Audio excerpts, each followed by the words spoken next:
ஆண்டவரும் இரட்சகருமாகிய இயேசு கிறிஸ்துவின் இனிய நாமத்தில் உங்கள் யாவருக்கும் அன்பின் வாழ்த்துக்களை தெரிவித்துக் கொள்கிறேன். அருமையான தேவ பிள்ளைகளே, புதிய நாள், புதிய நம்பிக்கை, new day new hope daily devotion மூலமாய் இந்த நாளில் கூட உங்களை சந்திப்பதில் நான் மிகுந்த மகிழ்ச்சி அடைகிறேன். அல்லேலூயா. இன்றைக்கு கூட கர்த்தர் நமக்கு கொடுக்கிற வார்த்தை என்ன? நியாயாதிபதிகளின் புஸ்தகம் 6ஆம் அதிகாரம் 12ஆம் வசனத்தை கூட வாசிக்க கேட்போம். கர்த்தருடைய தூதனானவர் அவனுக்கு தரிசனமாகி, பராக்கிரமசாலியே, கர்த்தர் உன்னோடு இருக்கிறார் என்றார். அல்லேலூயா. இது யாருக்கு ஆண்டவர் சொல்றாரு? கிதியோனுக்கு ஆண்டவர் சொல்கிறத நான் பார்க்கிறோம். பராக்கிரமசாலியே, கர்த்தர் உன்னோடு கூட இருக்கிறார். ஆமே. நிறைய நேரம் நம்ம நல்லா விசுவாசிப்போம், ஜெபம் பண்ணுவோம், ஆலயத்துக்கு போவோம், ஃபெலோஷிப்ஸ் போவோம், எல்லா காரியங்களையும் செய்வோம்.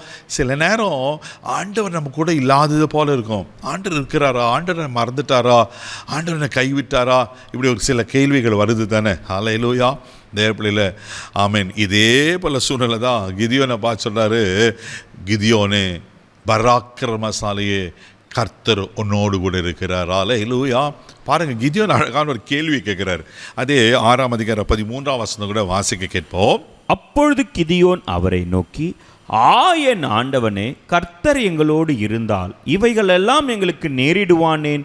கர்த்தர் எங்களை எகிப்திலிருந்து கொண்டு வரவில்லையா என்று எங்கள் பிதாக்கள் எங்களுக்கு விவரித்து சொன்ன அவருடைய அற்புதங்கள் எல்லாம் எங்கே? இப்பொழுது கர்த்தர் எங்களை கைவிட்டு மீதியானர் கையில் ஒப்பு கொடுத்தாரா என்றான். பாருங்க, இங்கே 3 விதமான காரியங்களை, கேள்விகளை கேட்குறாரு. ஒன்று, ஆமேன், இங்கே இதெல்லாம் ஏன் நேரிடுறது? இப்போ மீதியானர் எங்களை இப்படி தொல்லை பண்ணுறான், எங்களை வேதனைப்படுத்துகிறான், கஷ்டப்படுறான், எங்களை நஷ்டமாக்குறான். அப்போ ஆண்டவர் எங்களோடு இருந்தால் ஏன் இதெல்லாம் நடக்கணும்? ரெண்டாவது, இன்னொரு கேள்வி கேட்குறாரு, எங்கள் பிதாக்களுக்கு செய்த அற்புதங்கள்லாம் எங்கே? எங்கள் பிதாக்களுக்கு எத்தனை அற்புதங்களை செய்தார் அல்லவா? 10 வாதிகளை அனுப்பி ஆண்டவர் யார் என்பது கைவலமை காண்பித்தாரு, செங்கடலை பிளக்க பண்ணினாரு, வானத்திலிருந்து மன்னாவை வரவழைத்தாரு, கற்பாறையிலிருந்து தண்ணீரை வரவழைத்தாரு. இப்படி பல காரியங்களை சொல்ல, அந்த அற்புதங்களை எங்கே? இங்கே 3வது இங்கே கேட்குறாரு, அப்படின்னா கர்த்தர்களை கைவிட்டு மீதியான கைகளை ஒப்பு கொடுத்தாரே. அல்லேலூயா. இப்போ எங்களை ஒப்பு கொடுத்துட்டாரு. இதே பிள்ளைல உங்கள் வாழ்க்கையில் கூட இதே போல தான் இருக்கா? நல்லா தான் ஜோமா நம்புறது, ஆண்டவர் தான் நம்பி ஏன் இந்த வாழ்க்கையில் பிரச்சனை? ஏன் திடீர்னு இப்படியாப்பட்ட ஒரு இழப்பு? ஏன் ஆஃபீஸில் உள்ள பிரச்சனை? நான் எதிர்பார்க்கவே இல்லையே. ஏன் இப்படியாப்பட்ட ஒரு வியாதி, பலவீனம்? ஒருவேளை கைவிட்டது போல் இருக்கா? அவர் அற்புதங்கள் காணாத போல் இருக்கா? பயப்படாதீங்க. கர்த்தர் கிதியோன் கேட்ட கேள்விக்கு என்ன தெரியுமா சொன்னார்? 14ஆம் வசனத்தை கூட நான் வாசிக்க கேட்போம். அப்பொழுது கர்த்தர் அவனை நோக்கி பார்த்து, உனக்கு இருக்கிற இந்த பலத்தோடே போ, நீ இஸ்ரவேலரை மீதியானரின் கைக்கு நீங்களாக்கி ரட்சிப்பாய், உன்னை அனுப்புகிறவர் நான் அல்லவா என்றார். அல்லேலூயா. அல்லேலூயா. பாருங்க, எவ்வளவு அழகா இருக்கு. கர்த்தரை நோக்கி சொல்றாரு, உனக்கு இருக்கிற இந்த பலத்தோட போ. இன்னைக்கு ஆண்டவர் என்ன கொடுக்குற சொல்றாரு தெரியுமா? உனக்கு இருக்கிற இந்த விசுவாசத்தோடு, உனக்கு இருக்கிற என் மேல இருக்கிற நம்பிக்கையோட, என்னை சார்ந்திருக்கிறல, அதை அப்படியே தொடர்ந்து போ, நான் உனக்கு அற்புதங்களை செய்வேன். அல்லேலூயா. நீங்கள் வாசிங்கன்னா அதுக்கு அடுத்து சொல்லப்பட்ட, நான் ரொம்ப குடும்பம் சின்னது, ரொம்ப எளிவன், நான் எப்படி ஆண்டவரே அப்படின்வாரு.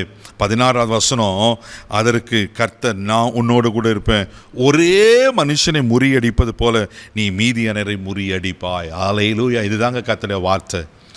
எந்த பிரச்சனை உங்களுக்கு எதிராக இருக்குது, எந்த சூழ்நிலை உங்களுக்கு எதிராக இருக்குது, எந்த மனுஷர் உங்களுக்கு எதிராக இருக்குது, பயப்படாதீங்க. ஒரே மனுஷன், ஆண்டு சொல்கிறாரு, ஒரு பெரிய சேனை, மீதியான சேனை, ஒரு மனுஷனை நீ முறியடிக்கிறது போல அவ்வளோ பேரை சேனையை முறியடிப்பேன். உங்களுக்கு விரோதமாக என்ன, உங்களுக்கு எதிராக என்ன பிரச்சனை இருக்குது, ஏதோ ஹியூஜாக இருக்குது, பயப்படாங்க. சிம்பிளாக, ஆமேன். இது எப்படி மறைஞ்சிச்சு இந்த வியாதி? இது எப்படி இந்த சூழ்நிலை மாறிச்சு?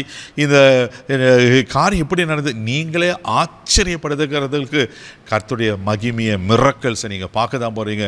பயப்படாதீங்க. பராக்கிரமசாலி நீங்கள், கர்த்தரும் கூட இருக்கிறாரு, அவங்களை கைவிடலை. தைரியமாக போங்க, ஆண்டவங்களை ஜெயத்தை கொடுப்பார். கண்களை மூடி நம்ம ஜெபிக்கலாம். அன்பு தகப்பனே, மக நன்றி சொல்லி துதிக்கிறோம், ஸ்தோத்திரிக்கிறோம்ப்பா. பராக்கிரமசாலியே, கர்த்தர் உன்னோடு கூட இருக்கிறான்னு கிதியோனுக்கு சொன்னது போல, இன்றைக்கு எங்களுக்கு கொடுத்த நல்ல வார்த்தை காசு தோத்தினப்பா. எங்களை பார்த்து நீங்கள் பராக்கிரமசாலி என்று சொல்ல காசு தோத்துறோம்.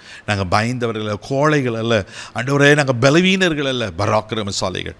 ஆண்டவரே, ஒரு பலவீனங்களை மேற்கொள்ள முடியாது. அது ஸ்தோத்திரம். யார் பலவீனத்தோடு பார்த்து கொண்டு இருப்பாங்கன்னா நீங்கள் பலப்படுத்துக்கு ஸ்தோத்திரம், பராக்கிரமம் செய்கிறது ஸ்தோத்திரம். எதிராக்கிற சூழ்நிலைகள், பிரச்சனைகள், அன்றே எல்லா காரியங்கள் ஒரே மனுஷனை முறியடிக்கிறது போல நீங்கள் முறியடித்தது ஸ்தோத்திரம். ஆசீர்வதியும் கனப்படுத்தும். இந்த நாள் முழுதும் கரம் எடுத்து நடத்தும். கிருபை ஒப்பு கொடு இயேசுவின் மூலம் ஜெபக்கேளும் பிதாவே, ஆமென். கர்த்தர் உங்களோடு இருக்கிற தைரியமாக போங்க. God bless you.